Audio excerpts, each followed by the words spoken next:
This country has a strange relationship with the wild.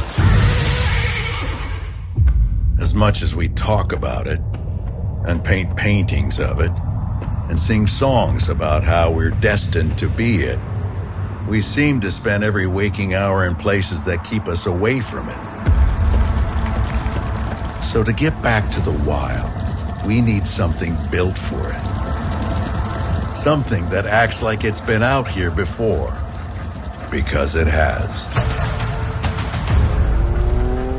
Introducing the return of a legend. The all-new Bronco 2-door, the first ever Bronco 4-door, and the adventure-ready Bronco Sport. Built to get you to all those places you normally only see in nature documentaries. Built for capability, for adventure, for enjoying the open air, on the open road, in the parts of the world without posted speed limits. Because if something is going to be called a Bronco, it better be able to live up to that name. Meet the future of off-roading. The all-new Bronco family.